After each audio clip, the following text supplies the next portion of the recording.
termina dando bote sin una solución.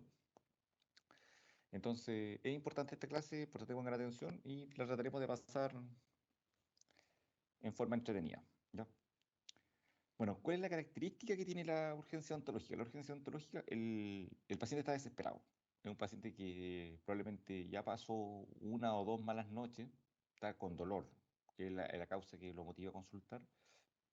Y además viene de mal humor, un paciente que viene cansado, choreado, quiere atención inmediata. ¿Ya? Bueno, este paciente llega a la consulta y uno le pregunta, bueno, cuénteme, ¿en qué lo puedo ayudar? Y el paciente le responde, doctor, desde ayer que me duele la encía y me aparecieron heridas en la lengua, labio y me duele toda la boca, hasta la garganta, y me he sentido muy mal. Entonces, ¿qué más ustedes le preguntarían? Así que abran los micrófonos y a ustedes, ¿qué más le preguntarían a este paciente que llega de urgencia a verlos?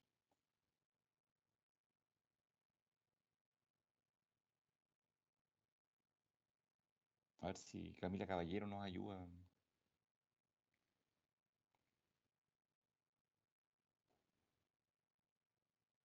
¿Me escucho, no?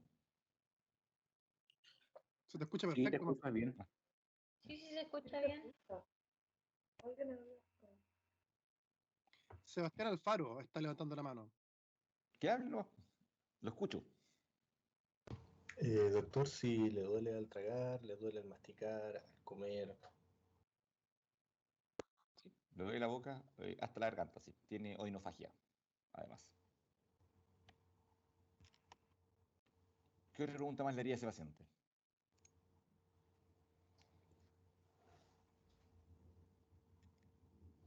¿Desde cuándo?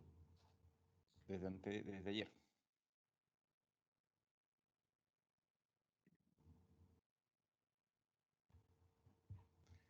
Bueno, gracias, Alfaro, por participar. Lo tendré en mis pensamientos en el futuro. ¿Qué más le preguntaría? Bueno, esta es la manifestación clínica del cuadro que relata el paciente. Múltiples lesiones en la encía. ¿Perdón? Pirín está levantando la mano. Compañerita, dígame. Está silenciada, Pirín. Ahí sí. Vale.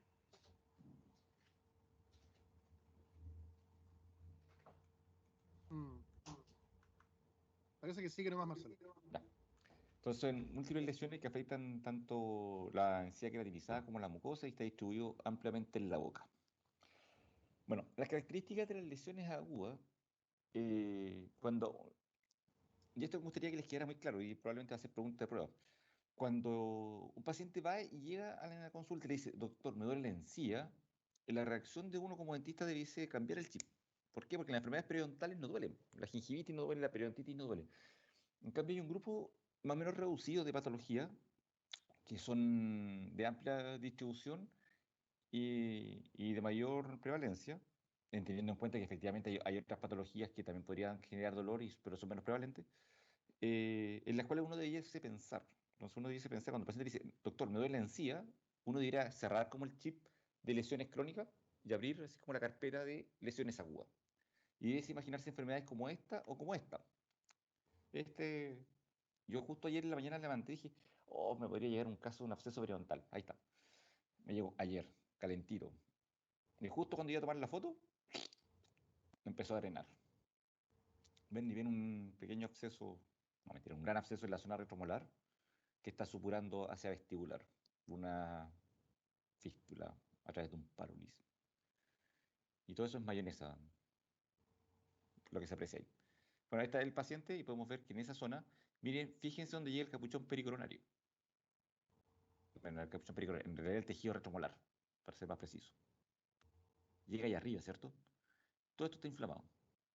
Va a quedar algo se impacte, que probablemente sea algo como lo que está ahí, que haya generado que esto se inflamara y generara ese tremendo absceso periodontal. Que podríamos discutirlo si es periodontal o gingival, ¿no? Porque no hay pérdida de tejido y no hay un saco periodontal. En fin, pero la característica de las lesiones agudas es el dolor. Y cuando el paciente consulta por dolor, usted debe separar la antena y saber que no estamos hablando ni de gingivitis ni de periodontitis, sino estamos hablando de una lesión aguda. Entonces, el objetivo de la clase es adquirir conocimientos básicos necesarios para diagnosticar y tratar enfermedades agudas que puedan afectar al periodonto. Y en particular hablaremos de lo que son los abscesos periodontales, los abscesos pericoronarios, las enfermedades necrosantes, la gingivitis, la gingiostomatitis, gingiostomatitis herpética primaria. ¿Ya? Entonces, lo más importante, como objetivo específico, es diagnosticar estas lesiones. En la medida que usted puede diagnosticar la lesión, va a poder tratarla adecuadamente. Por lo tanto, si hace un buen diagnóstico, puede hacer el diagnóstico diferencial con otras lesiones agudas y además puede resolver en forma correcta y efectiva la fase aguda de tratamiento. Efectivamente, algunos de los cuadros podrían requerir el tratamiento de especialista. Por ejemplo, a lo mejor un abscesos periodontales, el tratamiento definitivo puede pasar por las manos de un periodoncista. Pero la primera atención es requisito de un dentista general resolverla. Y debemos ser capaces, como dentistas generales, de diagnosticarla y dar la primera atención. De hecho, algunas de estas enfermedades son GES, ¿ya? Entonces, están consideradas dentro de las garantías explícitas de salud y, por lo tanto, además es un deber del dentista saberlo y un derecho del paciente a ser atendido. Como introducción, las enfermedades periodontales son agudas, son aquellos procesos patológicos que afectan al periodonto de la siguiente manera. Tienen un inicio insidioso, ¿ya? Bueno, uno siempre dice que el paciente odontológico igual es un mal paciente porque puede llevar 2 o 3 días con dolor, pero te consulta el viernes en la noche o el sábado en la noche. Es un paciente que en realidad espera que el cuadro avance y lo más que pueda aguantar para recién consultar, ¿ya? Pero aún así el inicio sigue siendo insidioso, así puede aparecer en cualquier momento y muchas veces sin sintomatología previa. La evolución es rápida, por lo tanto, dentro de 24 horas la lesión podría evolucionar muy, muy rápido. Las sintomatologías pueden ser de gran intensidad, y cuando me refiero a gran intensidad, el tener odinofagia, el tener incluso fiebre, producto de estas lesiones, puede hacer muy severo el cuadro. Y es el motivo de consulta del paciente. Si el paciente le duele, y nota cosas raras en su boca y tiene fiebre y tiene nódulos palpables, el paciente consulta. Y eso es lo que busca la solución principalmente al dolor, ¿ya? Bueno, esta es la guía clínica del MinSal del 2011, que ustedes dicen tener descargado en sus celulares para que la puedan revisar, ¿ya? Esto es una obligación del dentista conocerlo y de hecho es parte del examen que se les toma a usted del ECOE al momento de postular a su titulación. Así que tienen que estudiárselo. Entrando en materia, vamos a hablar de los abscesos periodontales. Los abscesos periodontales, en la nueva clasificación del 2017, están clasificados en otras condiciones que afectan al periodonto. Y ahí hay un cuadrito, pero voy a marcar acá el puntero. Hay un cuadrito en que están marcados los abscesos periodontales y las lesiones endoperidontales. El mismo cuadro que les mostré en la sesión pasada. En los abscesos periodontales, antiguamente hablábamos de 3, pero hoy en día hablamos de 2 porque el absceso pericoronario se separa, ¿ya?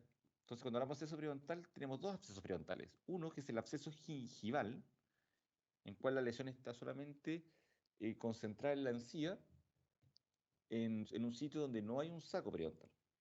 Y está el absceso propiamente periodontal, que es una lesión que se establece en un saco periodontal donde se obstruye el drenaje de un saco periodontal. Entonces, cuando hablamos de absceso gingival, los signos y síntomas, el dolor.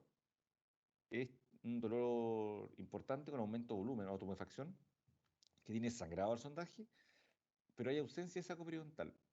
Es de rápida evolución una vez que se elimina la causa. Probablemente muchos de ustedes que no tienen enfermedad periodontal, no tienen periodontitis, pudieron haber tenido alguna vez un absceso gingival. ¿Por qué? Porque el principal factor etiológico del absceso periodontal no es la placa, es un cuerpo extraño, ¿ya? Yo todos los años menciono que probablemente uno de los cuerpos extraños más asociados a abscesos gingivales es el ollejo que generan las palomitas de maíz. Tienen una capacidad única de meterse entre el diente y la encía y generar inflamación. Entonces el absceso gingival es eso, es un cuerpo extraño que queda metido entre el diente y la encía y genera la inflamación. Uno elimina ese cuerpo extraño y esa lesión desaparece, ¿ya? Pero muchas veces, sobre todo en pacientes que se mantienen sanos, tener un aumento de volumen en su encía sale de lo normal, además es doloroso. Y se asustan y consultan, ¿ya? Y como es de rápida evolución y si se elimina la causa desaparece, muchas veces el paciente sin darse cuenta elimina la causa y cuando llega el momento de la consulta ya no está, ¿ya? Y podría verse algo parecido a eso. que un cuerpo extraño se puede meter entre el diente y la encía y genera esa inflamación, particularmente en la zona de las papilas. En cambio, el absceso periodontal agudo, ya estamos hablando de algo un poquito más grande, ¿ya? También el síntoma característico es el dolor, ¿ya? Pero muchas veces incluso el absceso periodontal, por sus características, no es el principal síntoma. El principal síntoma es el aumento de volumen. Hay un gran aumento de volumen, producto de que el tejido permite colectar harto pus, ¿ya? Según Herrera en su trabajo, él hace un trabajo estadístico y muestra que los dos síntomas que están el 100% de los casos de abscesos periodontales es el dolor y el sangrado al sondaje, ¿ya? Además del dolor, está el aumento de volumen, como ya les decía, y puede ser grande.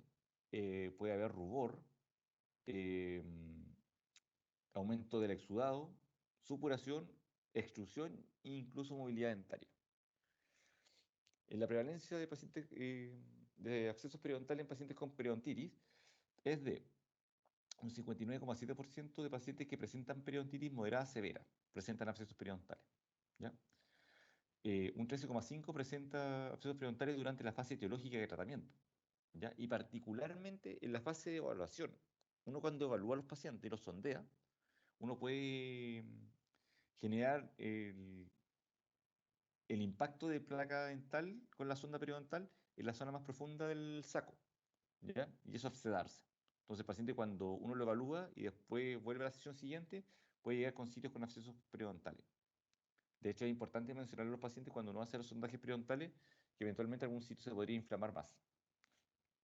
Y 37% de los casos que registra David Herrera presenta abscesos periodontales al momento de asistir a la fase de mantención periodontal.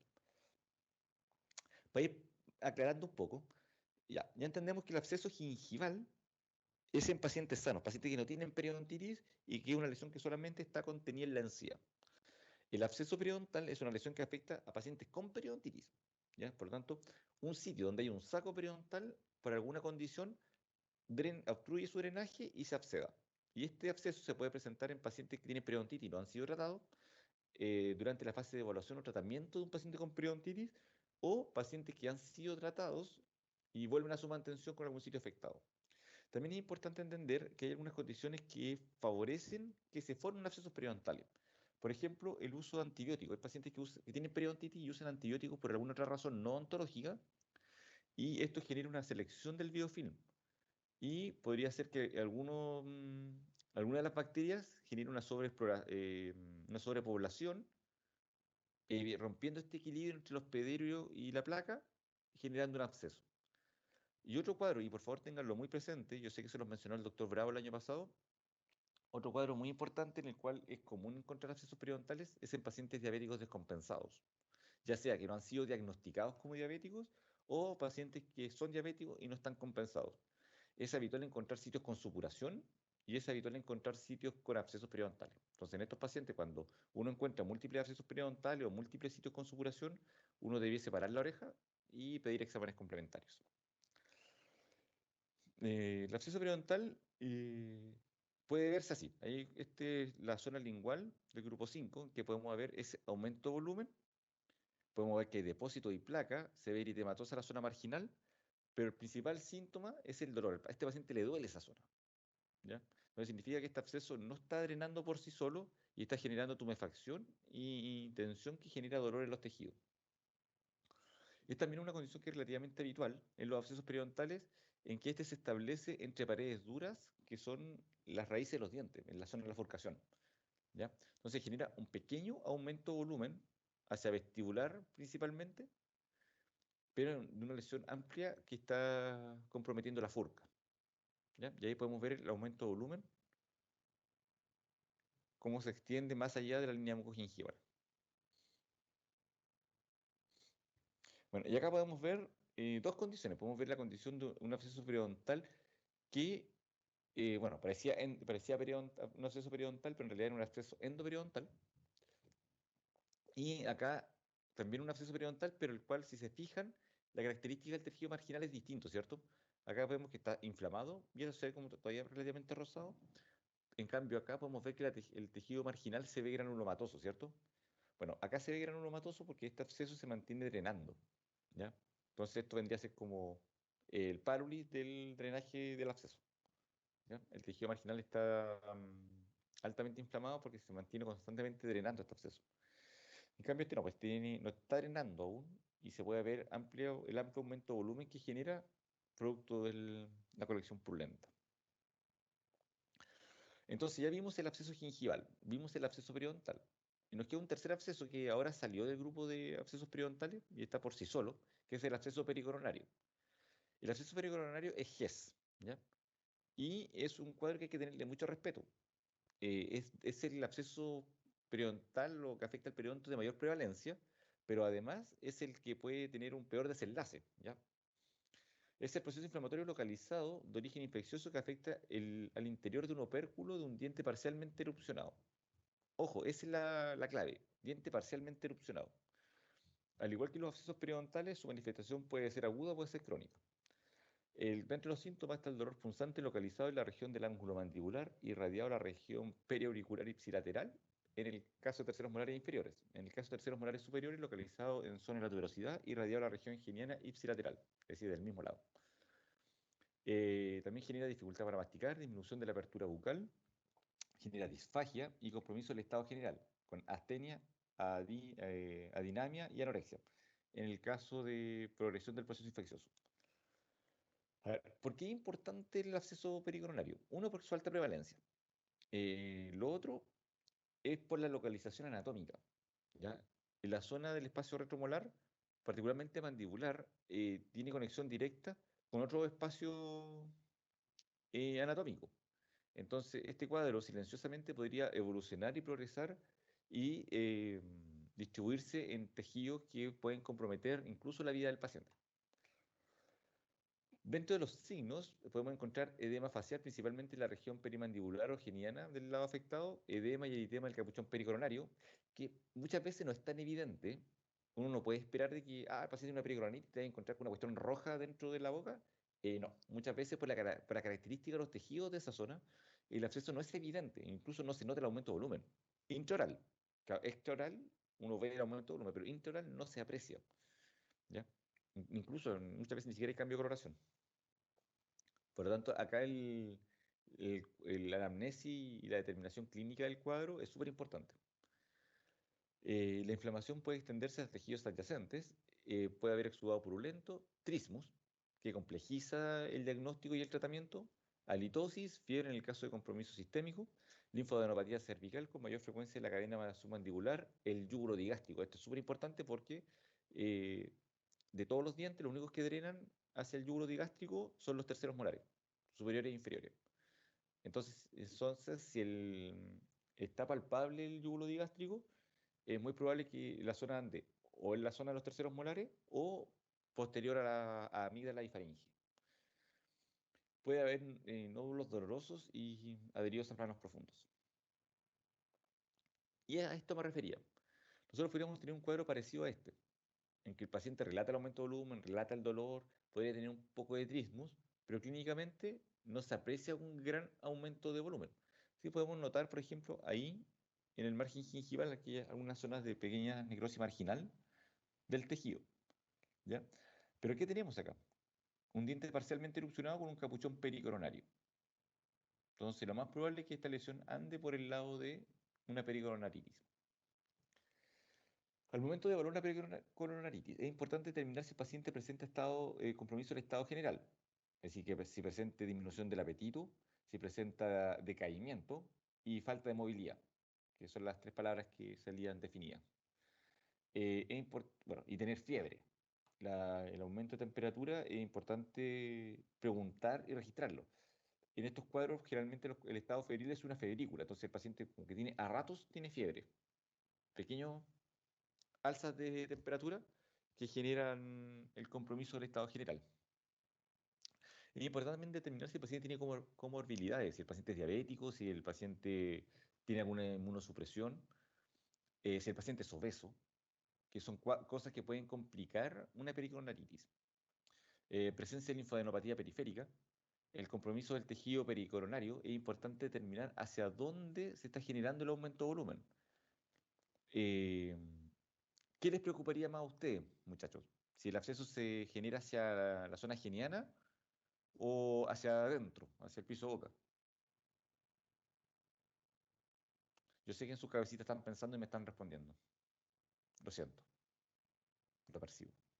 Efectivamente, hacia el piso, hacia la zona lingual o faríngea. Es mucho más peligroso a que genere un tremendo aumento de volumen hacia la zona geniana, en que en realidad lo único que va a pasar es que se le hinche la cara.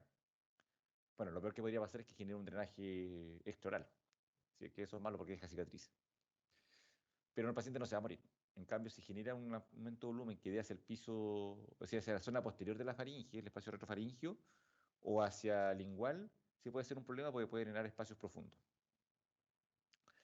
Presencia de secreción purulenta y el impacto del tercer molar con el antagonista sobre la zona de la pericoronaritis. Y esto es muy importante porque a veces suena absurdo, en que uno le dice al paciente, mire, ¿sabe qué? Sí, tiene una pericoronaritis del diente, no sé, 17, y vamos a sacar el diente 1. Y el paciente me dice, pero doctor, si el diente que me duele es el de abajo, no el de arriba. Sí, pero no podemos sacar el de abajo, solamente podemos debridar, pero mientras esté el antagonista pegándole al capuchón pericoronario, eso se va a mantener ulcerado e inflamado. Entonces, es importante determinar si hay impacto del tercer molar superior en la zona afectada. Bueno, la diseminación de los abscesos pericoronarios. Yo le he hecho harta énfasis en que estos cuadros pueden evolucionar y evolucionar mal. Por lo tanto, no hay que subestimarlos. ¿Por qué? Porque pueden drenar hacia la zona bucofaringea, hacia el espacio pterigomandibular o hacia el piso de boca. ¿Ya? Y la complicación es que genera un absceso periamigdaliano, por ejemplo. Puede generar un absceso del piso boca o un absceso del mediastino, que es probablemente la complicación más compleja y de la cual los pacientes se mueren. En una mediastinitis el paciente se muere para siempre. ¿Ya? Y muchas veces son cuadros que evolucionan muy silenciosamente, sobre todo en pacientes obesos, y hago énfasis en eso porque esa es una condición que uno tiene que considerar para determinar la severidad del cuadro, en que cuando uno se da cuenta que el paciente ya puede estar generando una complicación mayor, ya puede ser tarde. De hecho, son pacientes que ya cuando llegan a urgencia y se toma la tomografía, ya tienen desplazamiento hacia lateral de la faringe y laringe, ya tienen espacio ocupado en la zona del pecho y ya requieren atención médica, hospitalización, e incluso podría ser un paciente que requiera ser entubado. Los abscesos periodontales. Y esto es válido para los tres abscesos. Cuando uno se enfrenta a un absceso periodontal, lo primero que debe resolver es el diagnóstico. Y cuando uno ya terminó el diagnóstico, tiene que atacar estos tres puntos. Uno tiene que atacar el control del dolor, debe evitar la extensión de la lesión, debe generar una vía de drenaje y debe generar la eliminación idealmente del factor etiológico. ¿Ya? El último punto probablemente lo podemos discutir, pero los tres primeros son clave. ¿Ya? Estos abscesos no se tratan con antibióticos, no se tratan con medicación solamente. Hay que intervenir, hay que hacer una acción mecánica y remover el factor etiológico para atenuar el cuadro. Para los abscesos periodontales, el tratamiento básicamente parte por la anestesia de la zona afectada, el generar una vía de drenaje del absceso, particularmente el absceso pericoronario o el absceso periodontal. El absceso gingival básicamente es lavar la zona afectada, generar el debridamiento de la exodoncia del diente afectado, es decir, en el caso del absceso periodontal, hacer el pulido radicular, la palabra es desbridamiento, falta la S, el desbridamiento o la exodoncia del diente afectado. La irrigación del sitio, el desgaste cruzal o exodoncia del antagonista, particularmente en los abscesos pericoronarios, porque probablemente el antagonista es un tercer molar, y analgésicos y antiinflamatorios. En el punto C dice debridamiento y exodoncia.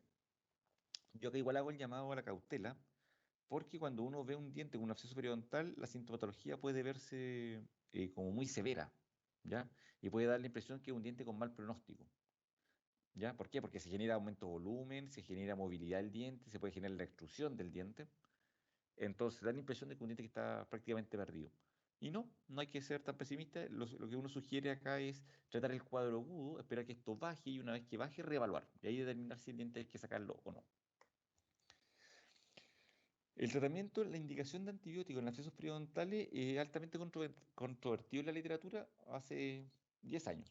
Yo creo que hoy en día hay harto consenso en que en realidad el uso de antibióticos en estas lesiones debe reservarse para algunos casos, ¿ya? Y lo más importante es el tratamiento mecánico del cuadro. Debemos considerar el compromiso sistémico, la evolución de la lesión, el estado médico base, los planos de clivaje de la lesión y la supervisión del paciente. Si es un paciente que llega con fiebre, probablemente no lo vamos a tratar igual que un paciente que viene sin fiebre. ¿Ya? Paciente sin fiebre, tratamos el absceso y lo controlamos. El absceso que viene con fiebre, a ese paciente lo dejamos con antibiótico, lo dejamos con un control estricto para ver cómo evoluciona el cuadro y ver si con el tratamiento y los medicamentos disminuye o puede ser incluso un paciente que requiera la hospitalización.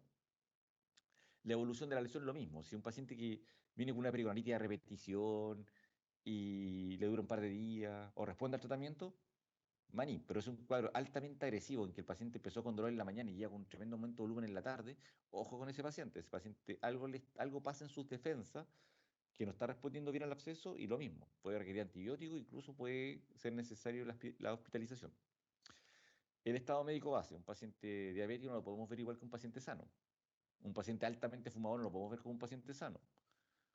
Entonces son cuadros y condiciones que nos hacen pensar distinto respecto a cómo abordar el tratamiento de la lesión.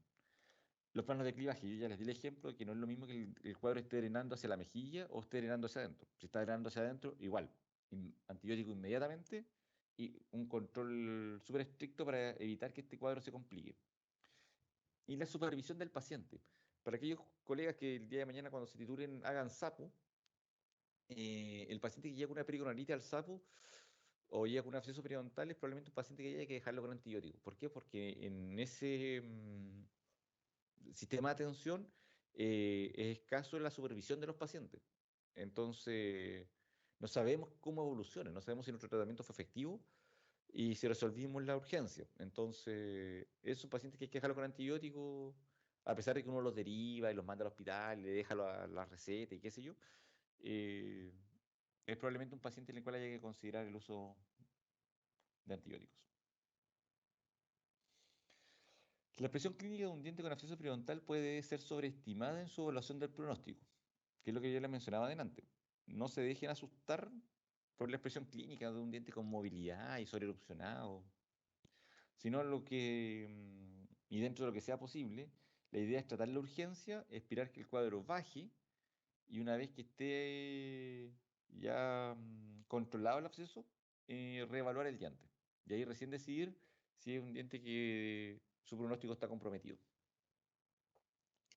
Acá hay un pequeño cuadro resumen para ir determinando los distintos abscesos. Claro, efectivamente, el absceso gingival probablemente no requiere mucho análisis, pero el absceso periodontal debemos hacer diagnóstico diferencial con el absceso periapical, por ejemplo. Debemos hacer diagnóstico diferencial con un absceso endoperiodontal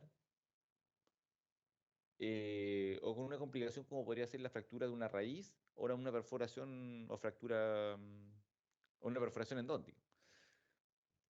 Entonces, acá ya se complejiza un poco el cuadro. Cuando uno ve solamente el absceso periodontal por sí solo, bueno, es bastante obvio.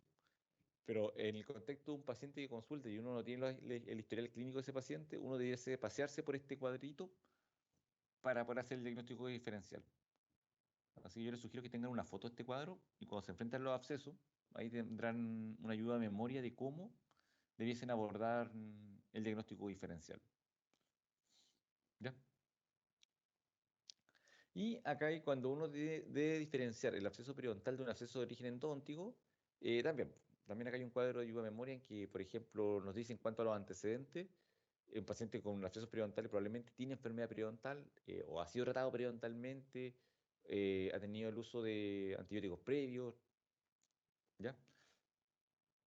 En cambio, el absceso endodóntico tiene que estar asociado a caries o a trauma, que son las dos causas que pueden generar la necrosis principalmente de un diente.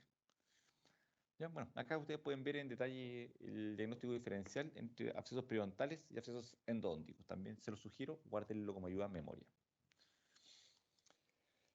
Indicaciones de hospitalización en pacientes con pericornaritis. Ya. Particularmente la pericornaritis, yo les decía que es un cuadro que no hay que subestimar, hay que tomárselo muy en serio, porque podría complicarse. y podría complicarse tanto que los pacientes se pueden morir.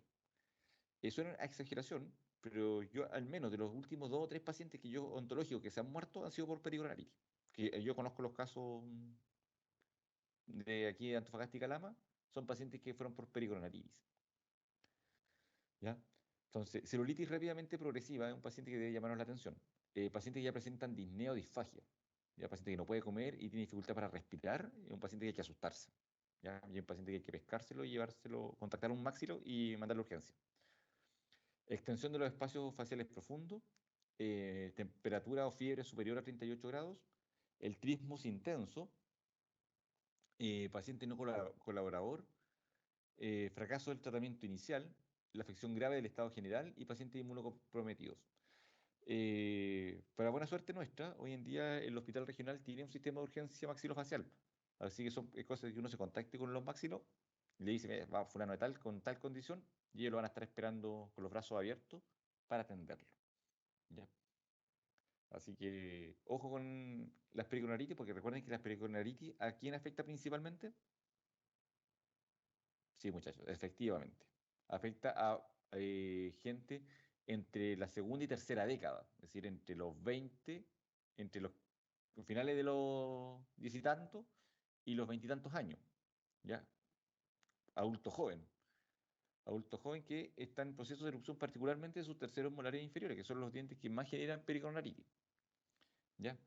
Entonces ese muchacho, colóquelo en el cuadro de fin de año, harto pucho, harto estrés, mala higiene, y pueden tener un cuadro horrible.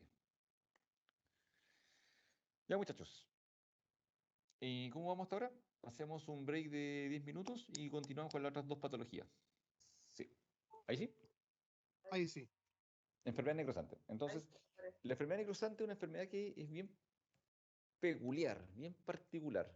¿Y por qué? Porque el problema no es la enfermedad, es decir, no es las bacterias que tiene el paciente, no es la severidad de la enfermedad que tiene el paciente, previo al cuadro, es la condición del paciente. Acá el problema es el paciente, su respuesta inmune. Algo pasa en ese paciente que permite que sus bacterias se revolucionen y generen una lesión que, si uno la ve en detalle, es bien fea porque genera una necrosis de los tejidos. O sea, el paciente se empieza como a morir vivo. Es como lo que se genera en una necrosis en un paciente en un pie diabético, por ejemplo. Que el paciente se muere en vida. El tejido se muere en vida.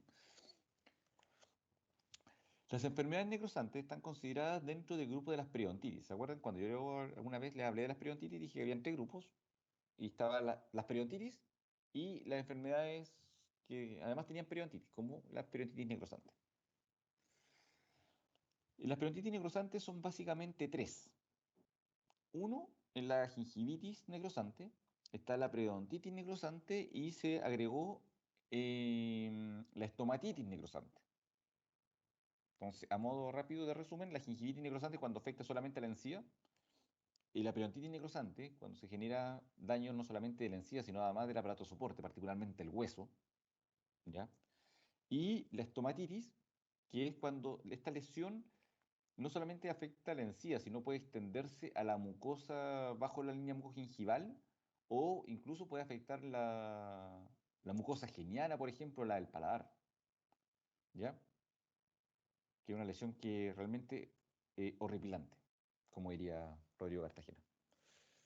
La gingivitis necrosante es una infección bacteriana necrosante dolorosa que afecta al periodonto de protección, que es la encía marginal y la encía papilar.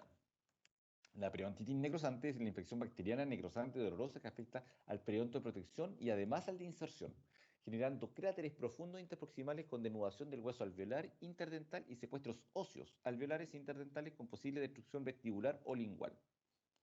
Imagínense. Y a esto hay que agregarle la estomatitis necrosante, en que es lo mismo que la periodontitis, pero que además afecta otros tejidos más allá de la línea mucogingival. Y puede ser la mucosa geniana, puede ser la mucosa del fondo del vestíbulo, puede ser la mucosa lingual o palatina.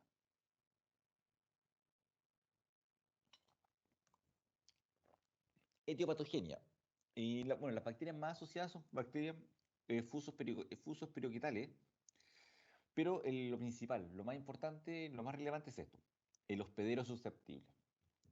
¿Ya?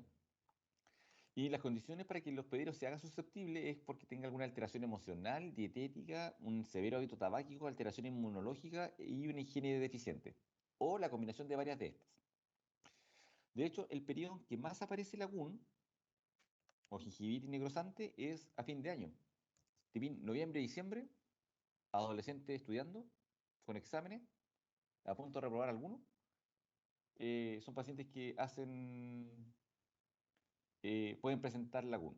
De hecho, cuando partió esta cuestión de la pandemia, me llegaron como tres GUN juntas. Y lo particular es que dos de ellas eran en pacientes que periodontalmente estaban impecables.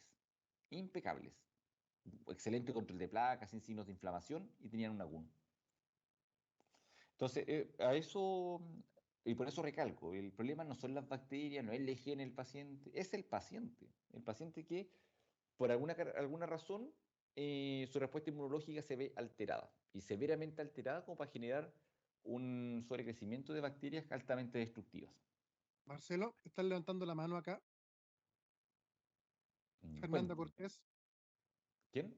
Ah, Fernando Cortés. Hola, Doc.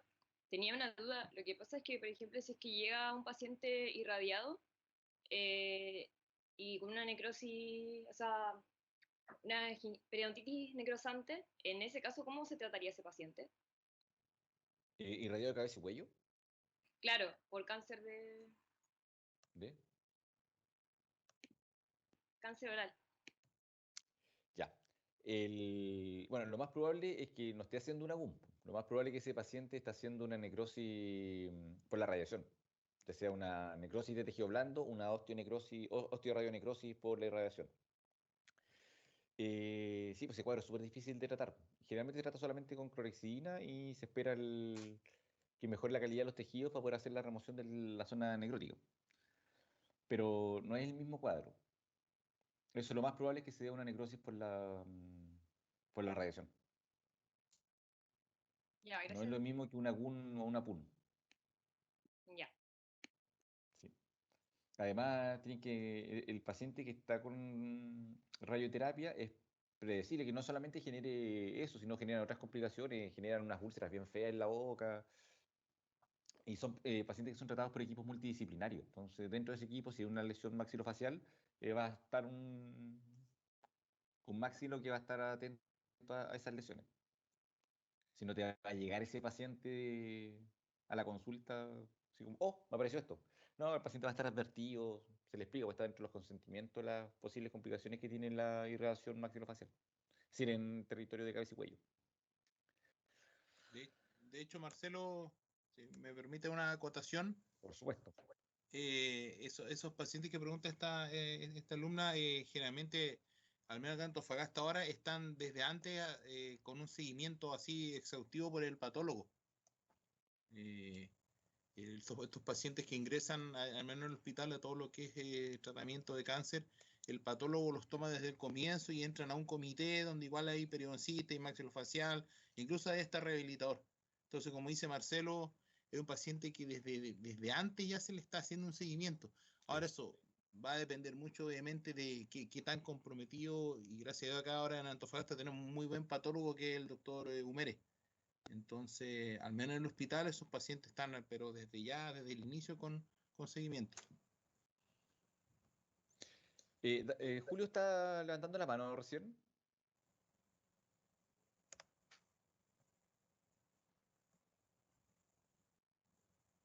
¿Julio? ¿No? Sí, doctor, pero fue delante cuando estaba preguntando en un principio de la clase. Ah, perdón, no lo vi. Yo no veo nada, yo veo solamente mi pantalla del PowerPoint. Por eso no. Ya, gracias, Julio. Ya, volviendo entonces a la GUN, o a la enfermedad necrosante en realidad, hay tres signos y síntomas que deben estar presentes para hacer el diagnóstico.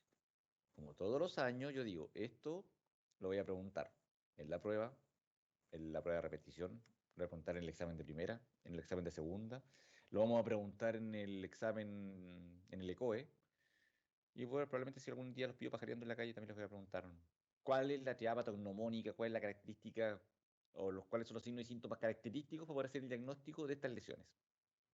Para poder hacer el diagnóstico de estas lesiones tienen que estar presentes concomitantemente la decapitación o ulceración de las papilas, el sangrado gingival, al tocar el tejido o al sondearlo, y dolor. De hecho, debería estar en distinto orden. Debería ser dolor, decapitación de la papila y el sangrado gingival. Si falta alguno, uno debe hacer diagnóstico diferencial, porque podría ser otra lesión. ¿Ya? Pero para poder hacer el diagnóstico de enfermedad necrosante, tienen que estar estas tres. Además, nosotros podemos podemos encontrar otros signos y síntomas, como puede ser la pseudomembrana de fibrina, la litosis. Ojo con la litosis, paciente con GUN o con enfermedad necrosante, cuando entra al box, uno lo siente, uno lo percibe. Ese paciente como que desayunó en la morgue o en el cementerio. Es un olor realmente feito, intenso. Probablemente puede ser comparable al olor que se genera cuando uno trepana esos dientes con necrosis y sale ese olor que es como macizo, así como un olor que tiene cuerpo, intenso. Es un olor característico finalmente, ¿ah? Sí, te despeja la vía aérea. Sí, Olor a olor a muerte. muerte. Olor a muerte. La linfadenopatía periférica, la cialorrea, particularmente en niños o en menores. La extensión de esta lesión puede ser variable, y cuando me refiero a que es variable, puede afectar a una o dos papilas, puede afectar a varias zonas, en distintas zonas de la boca, o puede ser una lesión generalizada. Genera impotencia funcional porque al paciente le duele, o tiene disfagia, y además puede tener compromiso el estado general según qué tan feo sea su cuadro. Entonces, cuando yo les digo que hay pacientes que pueden tener una GUN sin ni siquiera tener muchos síntomas, me refiero a esto. Si ustedes ven esta paciente, esta es una paciente embarazada. Y el motivo de consulta de ella era dolor. Doctor, me duele la encía hace 3 días. Y me duele, y cada vez me duele más, y me duele para comer, y me duele, y me sangra, me duele, y me duele. Y ustedes ven, y esa es la condición de la paciente. Si podemos decir, está inflamada la encía, sí, está inflamada. De hecho, son los rodetes y qué sé yo. Pero no sé, es una paciente que para expresar ese grado de dolor. Pero ahora les voy a pedir que agudicen la mirada y se fijen ahí, por ejemplo. Ahí. ¿Ven esa puntita de tejido blanco ahí? Miren ahí. Y por vestibular a lo mejor no es tan evidente, pero por palatino, en este caso por lingual, miren cómo se ve la zona de necrosis. Todo eso está necrótico. Para nosotros periodoncistas, podríamos decir, oh, se le está saliendo el injerto. Lo está perdiendo. Pero ahí no hay injerto, por eso es tejido necrótico marginal. ¿Cierto? Entonces, todo eso es necrosis. Eso es una GUN. Y todo este tejido que se va a perder, todo este tejido necrótico, se pierde, ¿no? Y queda los espacios. De hecho, el tejido que se pierde entre las papilas, ahí también se pierde y eso no se recupera. Este otro paciente, él también. Fíjense ahí, hay una necrosis completa de esta papila. Miren ahí. Ahí se ve la pérdida de la papila y además se ve esa zona de necrosis en la porción más cristal de lo que queda papila. Miren esa línea blanca. Miren ahí. Ahí está el sangrado. Entonces, cuando uno habla de la GUN, mucha gente cuando uno la relata dice, ah, debe ser una cuestión así como poco menos se le está cayendo a pedazos la encía. No. La manifestación clínica puede ser no tan impactante y puede ser así como cosas muy puntiformes, muy localizadas. Lo raro es el mal olor, el dolor, y eso es lo que te genera el diagnóstico. Este paciente no es mío, los otros dos anteriores sí. Este es un paciente de la doctora Arce, en que ya definitivamente es más que una GUM. Acá ya estamos en el territorio de una PUN, que se ve una severa pérdida con daño interproximal severo, profundo. No alcanzan a ver secuestro óseo, pero probablemente si hubiese seguido evolucionando este cuadro, para allá iba. Miren la cantidad de tejido necrótico que perdió el paciente. Ahí, acá. Se ve bien extendida el daño. Y esta es foto del libro. porque no tenía la foto que tenía anteriormente. Entonces, de acá lo que vendría a ser una PUN en un paciente, de hecho, esto es un paciente con VIH. En el caso sale explicado. Paciente con VIH y con una gran extensión de la lesión. Esta foto, que es muy mala, diciendo que está algo arreglada, es un paciente que me llamaron porque era igual paciente también con VIH. Ver el tipo de lesión. Tenía todo esto necrótico, un tremendo agrandamiento gingival. Miren, ahí se ven las zonas de necrosis de los márgenes gingivales. Y el colega, cuando se paró para tomar la foto, se largó a sangrar. Y el paciente estaba con mucho dolor, así que ya tomé la foto como de paparaseo. Y me fui porque el paciente requería atención rápida, porque estaba con mucho dolor. Ese es una GUM más escandalosa. ¿Ya? Diagnóstico diferencial, entonces.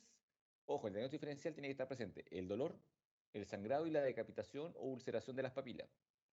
Y ojo que esa decapitación o ulceración de la papila puede ser muy poquito, solamente el vértice de la punta de la papila. En la literatura sale como diagnóstico diferencial la úlcera traumática, que es la que se puede generar, por ejemplo, con un mondadiente o con un cepillo interdentario, al decapitar una papila producto de la inoperancia de la higiene, o una gingiostomatitis herpética, que en realidad es una lesión, ahí se dispara absolutamente, es distinto el cuadro. O un absceso periodontal. Sí, también el absceso periodontal cursa de manera distinta. Probablemente el diagnóstico que uno podría hacer es el de úlcera traumática, particularmente asociado a elementos de higiene. Para el tratamiento de la enfermedad necrosante, primero controlar el dolor, hacer el desviamiento de la zona, el uso de colutorio, antibioterapia en caso de compromiso del estado general o de amplia extensión de la lesión, control a las 24 horas y dejar las indicaciones. Es importante en estos pacientes tratar de identificar cuál puede ser la causa que esté generando la inmunosupresión, ¿ya? Porque claro, cuando el paciente dice, no, yo estoy estresado, estoy full en la pega, estoy full en la universidad, estoy fumando muchísimo, comiendo pésimo, uno calza el cuadro. Pero hay pacientes que en realidad no hay una razón como que justifica, así como que apareció de la nada una GUN. Entonces ese paciente hay que pedirle exámenes complementarios, porque la GUN podría ser el signo con el cual debuta, por ejemplo, alguna condición sistémica, como podría ser, por ejemplo, un VIH. Ojo las embarazadas. Yo he visto, y disculpe que sea referente porque les cuento mi experiencia, he visto varias, para no decir muchas, pero he visto varias mujeres embarazadas con GUN y un par de chicas que no sabían que estaban embarazadas y debutaron con una GUN. Entonces hicieron la GUN y al mes, doctor, estoy embarazada. Calza pollo. Así que no estoy considerando como un factor de riesgo el embarazo para desarrollar GUN. No, pero no es raro encontrarle mujeres embarazadas. De hecho, en la primera foto que les mostré, la paciente que se veía como bien sana y tenía la necrosis bien grande en palatino, en lingual, perdón, ella estaba embarazada. Indicaciones, pedirle al paciente que no fume, que no ingiera alcohol, evitar condimentos y cítricos, evitar alimentos calientes, la mejor higiene posible, dentro de lo que tolere, el uso de colutorios de clorexidina y llamar en caso necesario. Estos pacientes es importante poder controlarlos a las 24 horas, porque muchas veces cuando el paciente no tiene compromiso sistémico, uno los trata y a las 24 horas los vuelve a controlar y están igual o están peor o tienen lesiones en otros lados. Entonces, en ese tipo de pacientes probablemente hay que comenzar la terapia antibiótica en ese momento, a las 24 horas, cuando uno ve que no hay una respuesta esperada al tratamiento. ¿Ya? Y puede ser rápido, es decir, puede que ustedes vean al paciente y al día siguiente llegue y tenga otras lesiones y pueden ser lesiones más extensas. Insisto, es súper poco predecible ver el curso de estas lesiones porque no sabemos cómo el paciente va a responder al daño, a la injuria. Entonces, son pacientes que se pueden complicar muy rápido, son pacientes que pueden no responder al tratamiento según lo esperado y pueden requerir incluso una hospitalización por tener alguna inmunosuficiencia. Gingiostomatitis herpética. La gingiostomatitis herpética es un cuadro que genera mucho error de diagnóstico. ¿Por qué? Porque muchas veces por en la evolución del cuadro, los pacientes no consultan con el dentista, consultan con los médicos. Y lamentablemente los pediatras o los médicos generales no cachan. No cachan que una gingiostomatitis herpética y le dejan antibióticos a este paciente. La gingiostomatitis herpética primaria es una lesión de origen viral producida por el virus VHS1 o 2. Afecta la mucosa oral y orofaringia y la edad de aparición es particularmente en niños y adolescentes. Generalmente después de los 6 meses de edad hasta la adolescencia, aunque en algunos casos se puede presentar en pacientes adultos. ¿Ya? Y la gingiostomatitis se ve como algo así. Una lesión que afecta tanto la encía queratinizada como la mucosa. La mucosa puede extenderse a otros tejidos como puede ser el labio, la lengua. Fíjense las úlceras en la lengua. Miren el eritema que tiene marginal, lesiones en la encía, y que exquisitamente doloroso. Ya la gente que ha tenido herpes labial sabe lo que duele un herpes. Imaginen tener esta cuestión en toda la boca. Labios, encía, mucosa, friso de boca, mucosa yugal, pilares faringio, faringe, paladar blando, lleno de úlceras. A modo de anécdota, yo atendí, es decir, me llegó un paciente de urgencia, era un gordito, o gordito era realmente un obeso, un niño obeso, de unos 12 años. Claro, su primera consulta fue con el médico, la lesión no evolucionó y llegó al dentista. Y ahí cuando lo vi, dije, efectivamente está haciendo un AGUN. La mamá estaba muy preocupada porque el niño no comía. Era un niño obeso, ese niño fácil pesaba 100 kilos. 12 años y fácil pesaba 100 kilos. Y ya está sonando mi timbre, disculpen. Ahí fue mi señora. Él pesaba fácil 100 kilos y el niño no comía. Entonces la mamá realmente estaba preocupada. Y además de eso, el niño no habló hasta que lo vi, hasta las 2 semanas de control.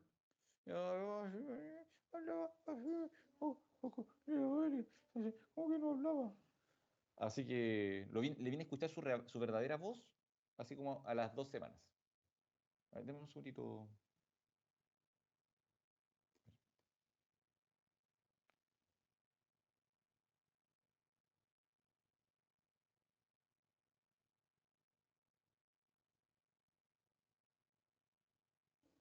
Ahora sí. Ya, perfecto. Entonces, como le digo, es una lesión que es muy dolorosa. Tiene un curso que es bien característico. De hecho, uno en la anamnesis ya puede empezar a hacerse la idea de qué estamos hablando. Bueno, de hecho, en realidad todas estas lesiones agudas, en la anamnesis uno empieza a clarificar para dónde va la cosa. Si va por los lados de los abscesos, si va por el lado de un AGUN, si va por el lado de una gingiostomatitis herpética. Y como les digo, muchas veces son pacientes pequeños. Ahí está la lesión en el labio, lesión en la lengua. Etiología. La etiología es el herpes simplex, el VHS 1 o 2, principalmente el VHS1, que afecta a la mitad superior del cuerpo. El periodo de incubación es más o menos de 2 a 20 días. El prodromo, como toda lesión viral, tiene un prodromo y después viene la manifestación propia de la enfermedad.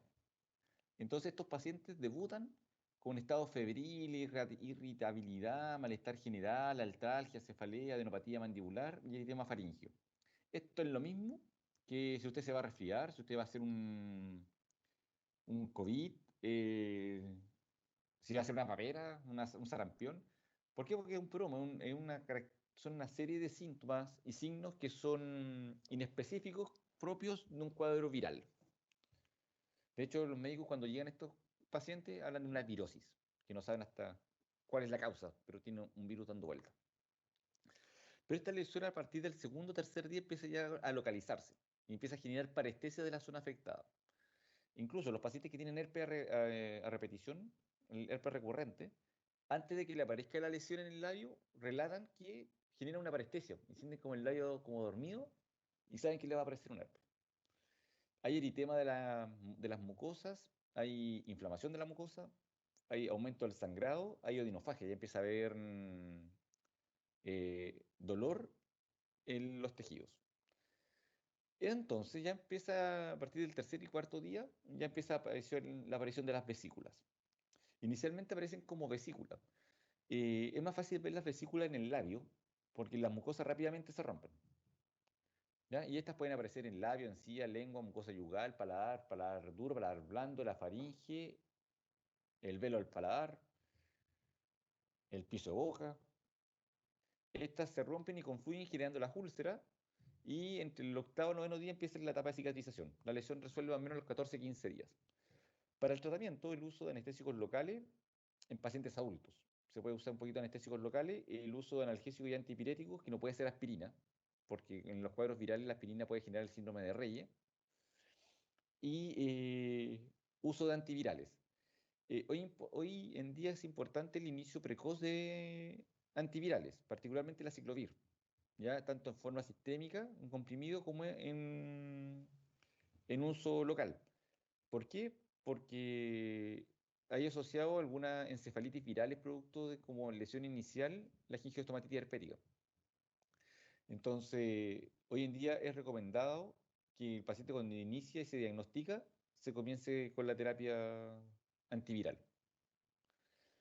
El uso de clorexidina, efectivamente, es una lesión viral, no bacteriana, pero las lesiones son altamente dolorosas porque además se infectan en su superficie por bacterias y eso la hace más dolorosa. Entonces, la idea de dejar con clorexidina es evitar una sobreinfección bacteriana.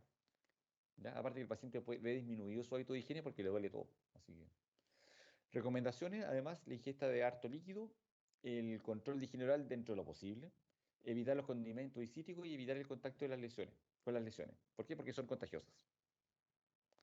Diagnóstico diferencial, probablemente con la lesión que hay que hacer diagnóstico diferencial es con el afta, la úlcera aftosa recidivante. Pero aún así igual es distinto. De hecho, la manifestación de la lesión es distinta. Puede ser la varicela. La varicela sí es muy parecida a la GUN, con la diferencia que, perdón, a la GUN, a la gingiostomatitis herpética. Sobre todo que en los estadios iniciales de la varicela, las lesiones pueden aparecer en la boca. Antes que aparezcan en los brazos y en el dorso, aparecen en la boca. Y con la GUN, como les decía, es poco probable tener el conflicto en el diagnóstico diferencial. Pero en la literatura aparece, así que acá hay un cuadrito de resumen para que ustedes puedan hacer el diagnóstico diferencial entre una GUN y una gingiostomatitis herpética, para que lo tengan como ayuda a memoria. Muchachos, para concluir la clase, quiero que se queden con algunas ideas. La primera, adecuar amnesis. Cuando el paciente les dice que le duele la encía, ustedes deben cambiar el chip y no pensar en enfermedades crónicas, sino en alguna enfermedad aguda. Es muy probable que ustedes con la adecuada anamnesis puedan identificar qué patología es antes de hacer el examen clínico, o tener claramente ya para dónde va lo que el paciente relata. Un adecuado examen clínico. Es muy importante el adecuado examen clínico y el uso de exámenes complementarios si es necesario para poder diagnosticar. Acá exámenes complementarios en realidad no es mucho lo que pueden ayudar. Probablemente la radiografía para identificar un tercer molar incluido, pero el examen clínico es súper importante porque junto a la anamnesis determina el diagnóstico. Evaluar el estado sistémico del paciente. Eso nos va a permitir determinar con quién nos estamos enfrentando y si es necesario complementar su terapia mecánica con terapia antibiótica. Y el control del dolor, que es la principal requerimiento del paciente. Ese paciente consulta porque le duele. Los abscesos periodontales son un grupo de patologías de alta incidencia. ¿Cuál es el absceso más frecuente de los abscesos periodontales? Muy bien, el absceso pericoronario. Mantengo en mente. Importante realizar un adecuado diagnóstico para instaurar un plan de tratamiento efectivo. Es súper importante, si ustedes se equivocan en el diagnóstico, su plan de tratamiento fracasará. Y comunicar al paciente que inicia tratamiento periodontal el riesgo de presentar abscesos periodontales, particularmente por el sondaje. El uso de antibioterapia está reservado para pacientes que realmente lo ameriten. Es importante supervisar la evolución de estos pacientes a las 24 horas y mantener un control riguroso, incluso puede ser telefónico, pero riguroso para saber cómo evolucionan. Y es un deber conocer y aplicar la guía clínica del mensal. Entonces ustedes, cuando ustedes debieran estudiarse la guía clínica del mensal y conocer los protocolos de tratamiento, porque es cómo deben resolver estos cuadros. Particularmente el caso de la GUN y la pericoronaritis, que son enfermedades que están en el GES, deben conocer cuál es el protocolo de tratamiento.